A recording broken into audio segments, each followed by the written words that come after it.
Bem-vindos ao Mala Diplomática, um podcast do Instituto Diplomático do Ministério dos Negócios Estrangeiros. O meu nome é José de Freitas Ferraz e sou o diretor do Instituto Diplomático. Neste espaço vamos conversar com diplomatas e outras pessoas ligadas à política externa para conhecer melhor tanto as suas experiências de vida como diversos temas da política internacional. Neste episódio do podcast Mala Diplomática, vamos falar sobre carreiras e organizações internacionais. E para falar desse tema, temos connosco um português que se tem destacado nas diversas organizações internacionais por onde passou, Miguel de Serpa Soares. Serpa Soares é jurista, desempenha as funções de Subsecretário-Geral das Nações Unidas para os Assuntos Jurídicos desde 2013, praticamente há 10 anos, e foi nomeado justamente para esse cargo pelo então Secretário-Geral Ban Ki-moon. Ele também representou Portugal no 6º Comitê da Assembleia Geral da ONU, também no Comitê de Conselhos de Direito Internacional do Conselho da Europa e na Assembleia de Estados-Partes do Tribunal Criminal Internacional. E foi Diretor-Geral do Departamento de Assuntos Jurídicos aqui do Ministério dos Negócios Estrangeiros, o DAGE, durante 5 anos. Teve também como conselheiro na representação permanente de Portugal junto à União Europeia e eu queria lhe dar as boas-vindas e queria lhe agradecer pela disponibilidade que manifestou em participar no nosso podcast. Muito obrigado. Muito obrigado eu, Sr. Embaixador, e bom dia desde Nova Iorque, boa tarde em Lisboa. É sempre um prazer ver na imagem as belas salas do Palácio das Necessidades, que eu continuo a considerar a minha casa-mãe, portanto é com um enorme prazer que tenho esta conversa hoje consigo. Então, eu vou começar esta conversa com uma pergunta que pode ser vista por si como uma provocação, e a pergunta é: para que servem as organizações internacionais? Olha, eu vou começar por dizer que não acho a pergunta uma provocação de todo, e eu acho que qualquer funcionário internacional, a qualquer momento, tem que estar na medida de explicar para que é que serve o seu próprio trabalho, para que é que serve a organização onde trabalha. E esse exercício deve ser permanente. Nós temos que explicar às pessoas, aos cidadãos, o que é que fazemos, para que é que existimos, e portanto acho essa pergunta saudável. Acho uma pergunta saudável, não acho uma provocação.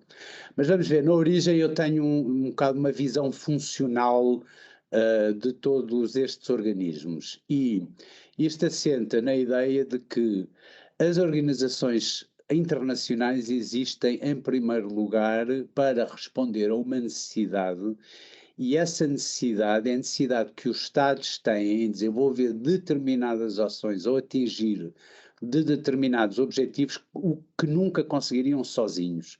Portanto, em primeiro lugar, as organizações internacionais são uma necessidade.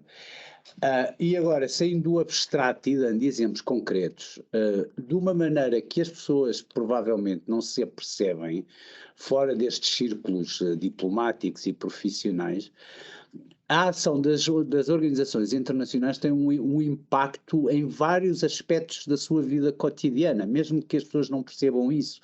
Sei lá, o mero ato de apanhar um avião exige que haja uma coordenação do tráfego aéreo entre Estados e diferentes espaços aéreos. Lá está, a ICAO existe para responder a essa necessidade, e por aí fora podemos dar exemplos. A família das Nações Unidas, só para falar desta família, das suas agências especializadas, fundos e programas, é muito vasta, e estes diferentes organismos são criados para responder a determinadas necessidades práticas. Para além, digamos, deste aspecto mais funcional dos organismos internacionais, é preciso não esquecer também que, em alguns casos evidentes, seja as Nações Unidas, seja, por exemplo, a União Europeia, estes organismos também são criados com um projeto político específico, e não há que ter medo das palavras, é mesmo assim, basta ler o preâmbulo da Carta das Nações Unidas para compreender isso. é um organismo constituído após a Segunda Guerra Mundial, num mundo devastado, onde tivemos cenas da maior violência, e há a plena consciência que é preciso, ou que foi preciso naquela altura, uma mudança de paradigma que pelo menos tente evitar a guerra, e é isso mesmo que está explicado no preâmbulo da Carta das Nações Unidas. A União Europeia também, porque nós temos um bocado a tendência de pensar nos aspectos da União Europeia, que se vê mais com a regulamentação e a normatização e as batatas e os feijões e os caminhões, mas a União Europeia também nasceu como um projeto político, pelo menos para tentar acabar com a guerra na Europa. Portanto, não acho nada uma provocação. Acho que os organismos multilaterais, apesar de haver uma aparente crise que se fala de multilateralismo, estão vivos, há trabalho todos os dias, e eu penso que essa necessidade de ação multilateral não vai desaparecer, pelo contrário, vai crescer. E, para mim, vai crescer sobretudo por imposição de ordem ecológica e ambiental. Como eu acho que hoje em dia, para além de todos os assuntos que nós vemos nos noticiários da segurança coletiva e da guerra na Europa, que nos impressiona bastante, continua a haver um conjunto de questões que é absolutamente existencial para a humanidade e que não só as alterações climáticas, mas tudo o que se prenda relativamente à proteção do ambiente e da ecologia. E nessa área, o multilateralismo vai ser mais necessário do que nunca. Não, muito obrigado. Recentemente, nós, de facto, soubemos igualmente que as Nações Unidas tiveram um papel essencial para conseguir desbloquear a questão dos cereais que estavam retidos e que pouco a pouco se conseguiu começar a exportar na Ucrânia. Mas muitas vezes, no seio de organizações multinacionais, existe por vezes tensão entre o interesse coletivo e, digamos, o interesse dos Estados soberanos que têm de coexistir nas organizações internacionais. Qual é a avaliação que faz relativamente às instituições multilaterais, visando a consolidação de uma ordem internacional baseada nas regras, baseadas no direito e conciliando, de certa forma, entre os interesses individuais dos Estados e o interesse coletivo? Muito bem. Deixa-me só fazer uma observação preliminar sobre a iniciativa de exportação de cereais do Mar Negro, porque, de facto, essa tem sido uma iniciativa que tem exigido muito trabalho, em particular do secretário-geral das Nações Unidas, Virginia António Guterres, que tem trabalhado incansavelmente para esse projeto. Eu gosto de dar esse exemplo porque, perante o mundo, a partir de 24 de fevereiro, a célebre noite da sessão do Conselho de Segurança, em que a invasão foi anunciada, onde eu tive o privilégio de estar na Câmara do Conselho de Segurança, atrás do secretário-geral, com a sensação de que estava a viver um momento absolutamente histórico naquele momento. Poucos dias depois, o secretário-geral teve uma intervenção que eu acho muito importante à saída de uma sessão do Conselho de Segurança, explicando que as Nações Unidas e o multilateralismo são muito mais do que o Conselho de Segurança e as suas paralisias e ineficiências. Porque mesmo nesse dia, as Nações Unidas começaram imediatamente a trabalhar nessa iniciativa, na ação humanitária, na evacuação de pessoas, na assistência a pessoas, migrantes, refugiados. Portanto, mesmo na pior das circunstâncias, o trabalho não para. Outro aspecto que eu acho interessante, e acho interessante como português, e estamos num podcast português, é o seguinte: esta ideia de soberania é uma ideia que nós temos que aproximar com certo cuidado.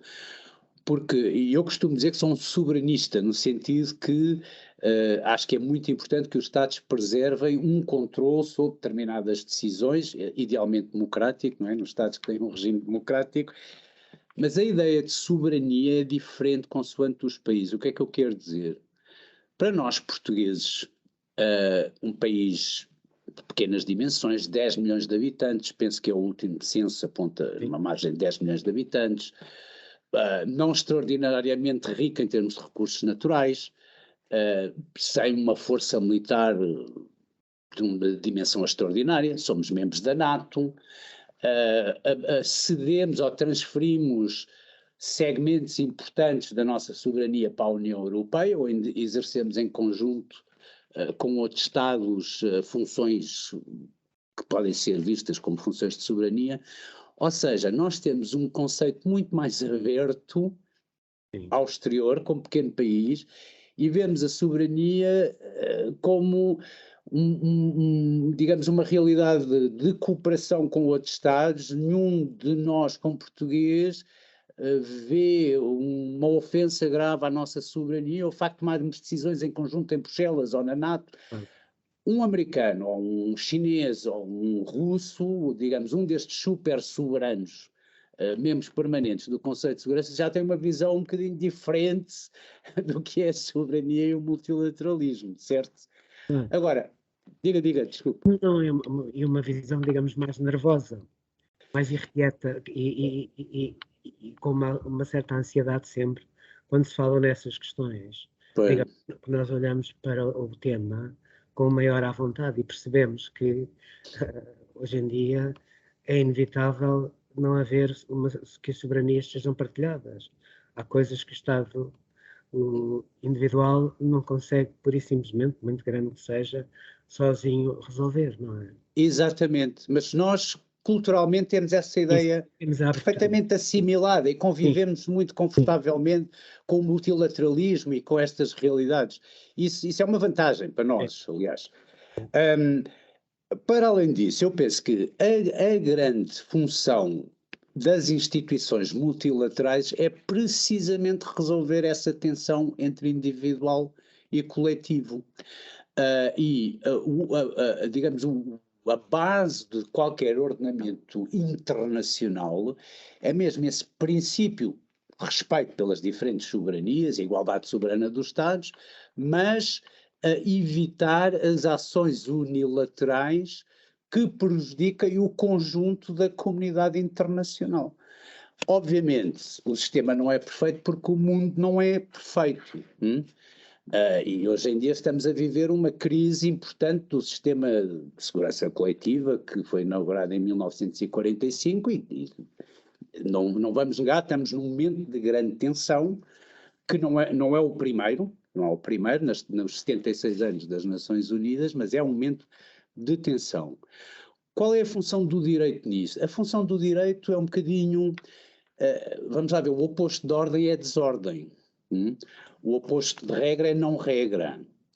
E é um bocado a ideia, se não há regra e não há direito, é a lei do mais forte, não é?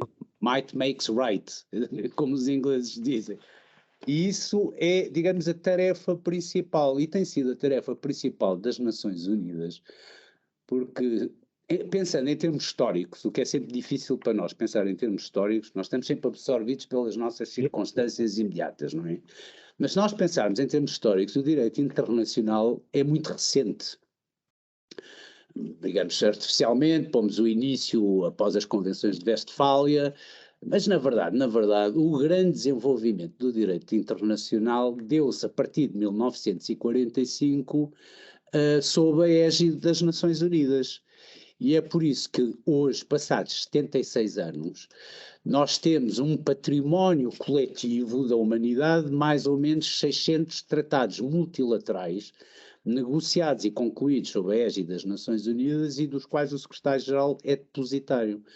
Portanto, o grande trabalho das Nações Unidas nestas últimas décadas foi precisamente construir uma arquitetura institucional e jurídica que os Estados aceitassem em globo e que é a espinha dorsal da nossa comunidade internacional. Mesmo em períodos de crise, e isto é muito interessante verificar, não há nenhum Estado que recusa a ideia de direito internacional ou de uma rules-based order. Portanto, mesmo que atuem em violação flagrante do direito internacional, eles próprios têm sempre uma justificação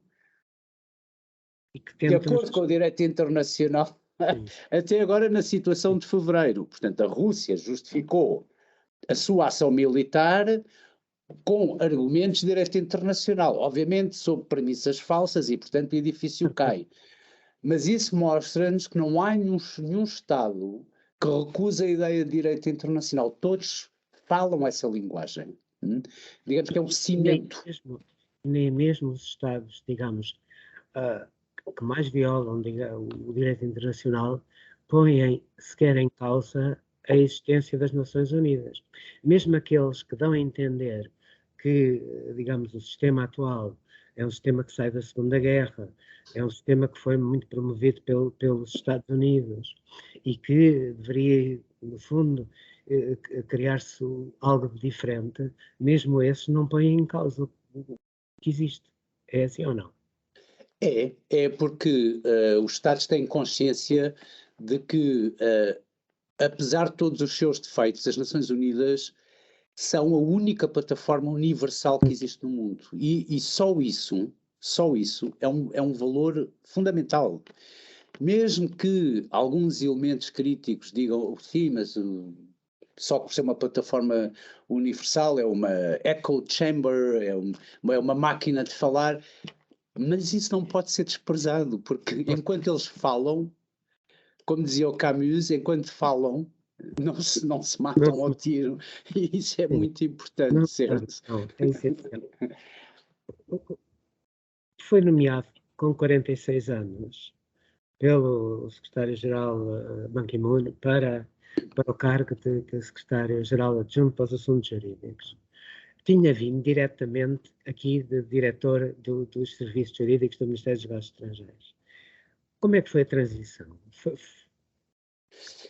A transição foi frenética, porque calhou num período complicado, ou seja, eu estava em Lisboa durante o verão. O mês de agosto em Lisboa é um mês muito pacífico para se trabalhar, porque só que essa altura coincidiu com a mudança de ministro. Tinha saído o ministro Paulo Portas e tinha chegado o ministro Machete, e portanto eu tinha recebido uma chamada de Nova Iorque a dizer: ganhou o lugar, tem que se apresentar daqui a 2 semanas. E eu disse: olha, isso é virtualmente impossível, porque eu estou sozinho, é um período de férias, o ministro mudou, há um mínimo de acompanhamento a fazer, e portanto, na parte prática e pessoal, foi complicado organizar essa mudança, e cheguei uns dias antes da Assembleia Geral, e eu achei que foi duro, mas foi um bom início, foi um batismo de fogo, porque foi a chegar no princípio da semana de alto nível, e portanto foi ver, digamos, o pico maior da atividade das Nações Unidas logo no início. Agora, o ter sido diretor-geral no Ministério, no DAGE, para mim foi uma etapa absolutamente vital e necessária para obter este lugar. E eu tenho plena consciência que se não tivesse passado por estas diferentes etapas, em particular por ter sido diretor no MNE, provavelmente teria sido muito difícil obter este lugar. Por 2 razões, na substância e na forma. Na substância, e eu acho que isso foi talvez o que atraiu o secretário-geral Ban Ki-moon quando me entrevistou para o lugar. Trabalhar no Ministério dos Negócios Estrangeiros dá um elemento essencial para o trabalho aqui, e que é a percepção e a noção de como é que se trabalha com um political master. Como é que se trabalha com um ministro, como é que se trabalha com um primeiro-ministro, como é que se trabalha com um secretário-geral, como é que se... O decisor político tem determinadas necessidades, em particular determinadas necessidades que o conselheiro jurídico tem que saber identificar e tem que procurar encontrar um lugar específico do direito no processo de tomada de decisão política. E para mim esse aspecto foi decisivo, não só a REPER, mas o Ministério, perceber qual é o trabalho diplomático, qual é o trabalho jurídico e como é que eles se casam. E isto é um assunto que me interessa imenso. Eu acabei de participar num projeto da Georgetown University exatamente sobre isso. Como é que os juristas trabalham com os diplomatas, quais são as diferenças, quais são as similitudes, e isso é uma aprendizagem sobretudo prática. Não se consegue ler nos livros, mas ter estado alguns anos nesse papel ajudou-me muitíssimo para estas funções. Mas diga-me uma coisa, como é que é um dia normal de um secretário-geral adjunto das Nações Unidas? Já não há dias, já não há dias normais. Não, este ano não tem havido muitos dias normais, mas vejamos, eu começo sempre o dia por ler as notícias de diversas fontes. E interessa, para além do jurídico, tentar perceber o que é que se vai passando no mundo e como é que isso é noticiado. E isso ajuda-me também a preparar, porque alguns destes assuntos, mais tarde ou mais, aterram na minha secretária. Isso é muito importante.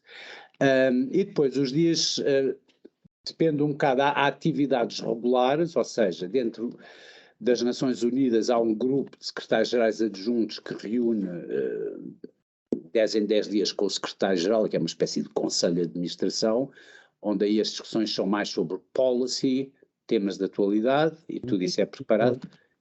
Há uma espécie de conselho de ministros? Sim, é uma espécie de conselho de ministros, o paralelo, se quisermos, será esse, e, digamos, não tem o aspecto da agenda legislativa, porque nas Nações Unidas não se legisla, mas abordam-se quaisquer outros temas e o secretário-geral pode levantar qualquer tema que precise nessa altura. Há alguma atividade com os Estados-membros, mas que é intermitente, ou seja, há períodos do ano onde há muitos contactos com os Estados-membros e há períodos do ano onde isso é mais tranquilo. E depois há, digamos, aspectos reativos e aspectos proativos. Aspectos reativos eu nunca sei quando é que vou ter um problema do tipo, a Etiópia expulsou este ano, ou declarou 7 funcionários das Nações Unidas persona não grata e expulsou-os do território.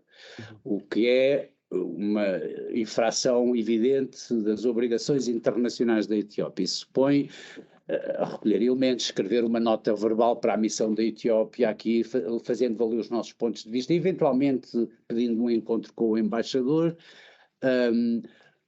Qualquer tipo de pedido que venha dos outros departamentos, por exemplo, do Departamento de Assuntos Humanitários, alguns aspectos da operação de assistência humanitária na Síria, quais são os limites, o que é que se pode fazer, o que é que não se pode fazer, e questões desta natureza. No aspecto proativo não tanto reagir a realidades externas e a problemas que nos são postos, mas é, por exemplo, o trabalho legislativo como o tratado que está neste momento em processo de negociação e que é importantíssimo, o tratado relativo à biodiversidade para além de áreas da jurisdição nacional, tem um nome muito complicado, mas isto refere-se basicamente a 70% da área dos oceanos. É um tratado muito importante, onde uma das divisões do meu serviço serve de secretariado a esse processo.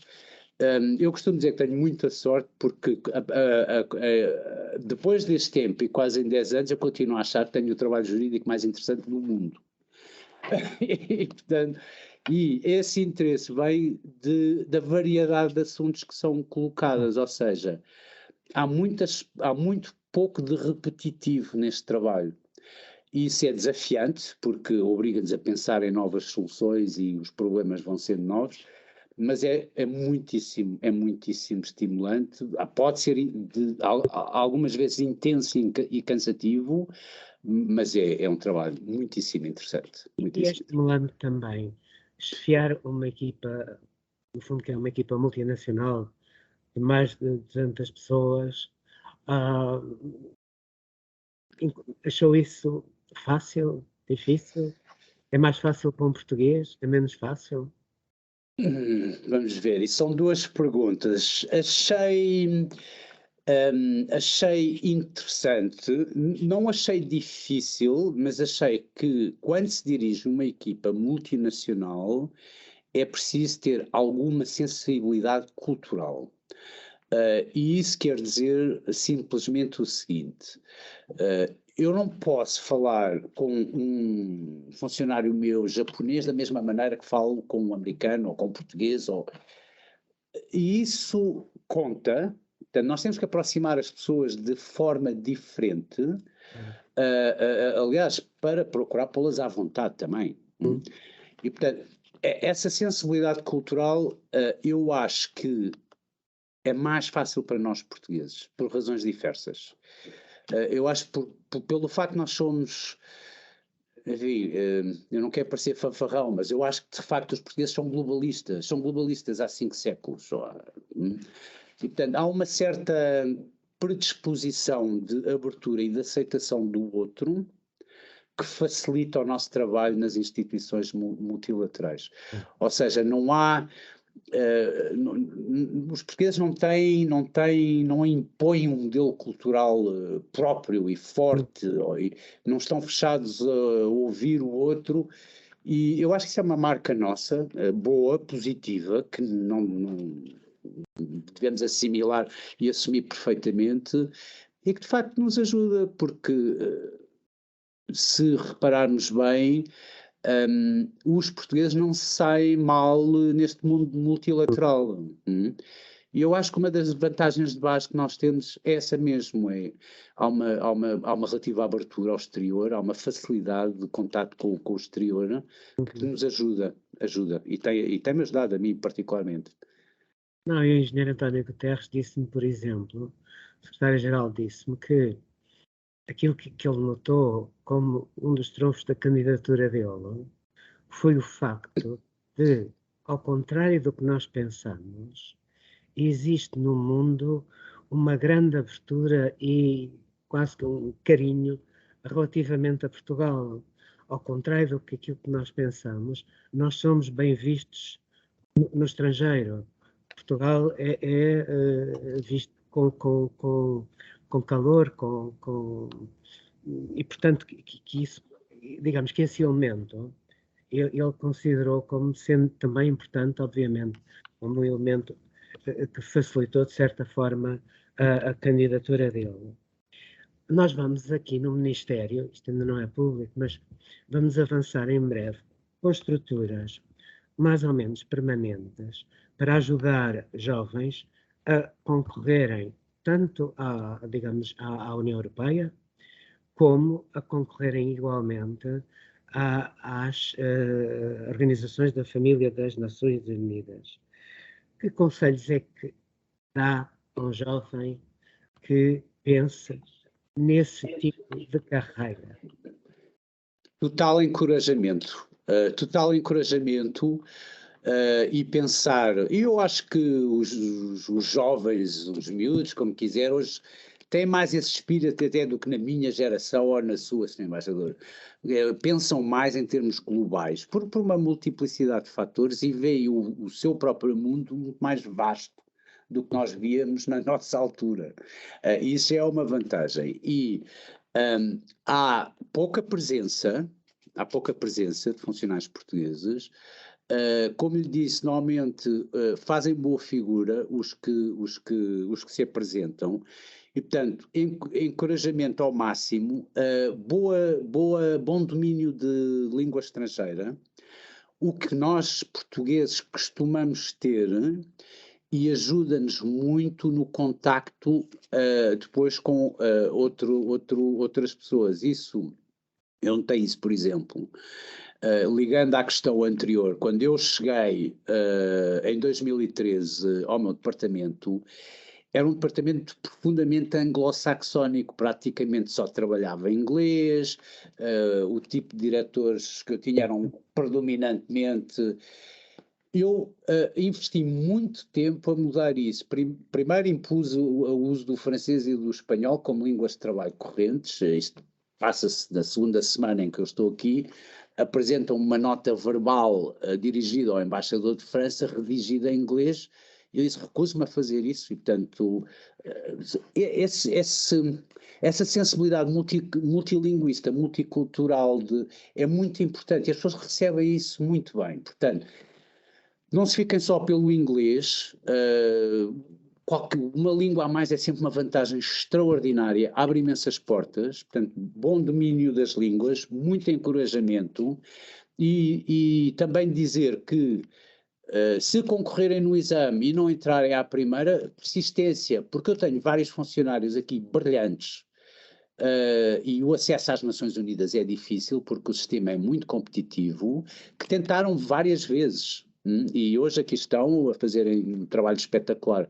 Persistência, entusiasmo, e tem que haver algum sentido de missão, porque, por exemplo, eu falo na minha área, um jurista tem várias opções quando acaba os seus estudos. Eu decidi não ir vender seguros ou não ir trabalhar num banco. Portanto, sempre preferi a parte pública, a parte de interesse público à parte privada. Isso supõe algum sentido de missão, porque nenhum de nós está aqui pelo dinheiro, ou qualquer um de nós está aqui por outro interesse. E, portanto, esse sentido de missão é o que nos dá aquela centelha de entusiasmo e que depois também distingue os bons funcionários dos funcionários médios. Mas se precisar de algum apoio da minha parte para explicar aos jovens candidatos, terei o maior gosto. Muito obrigado, vou com certeza recorrer a si.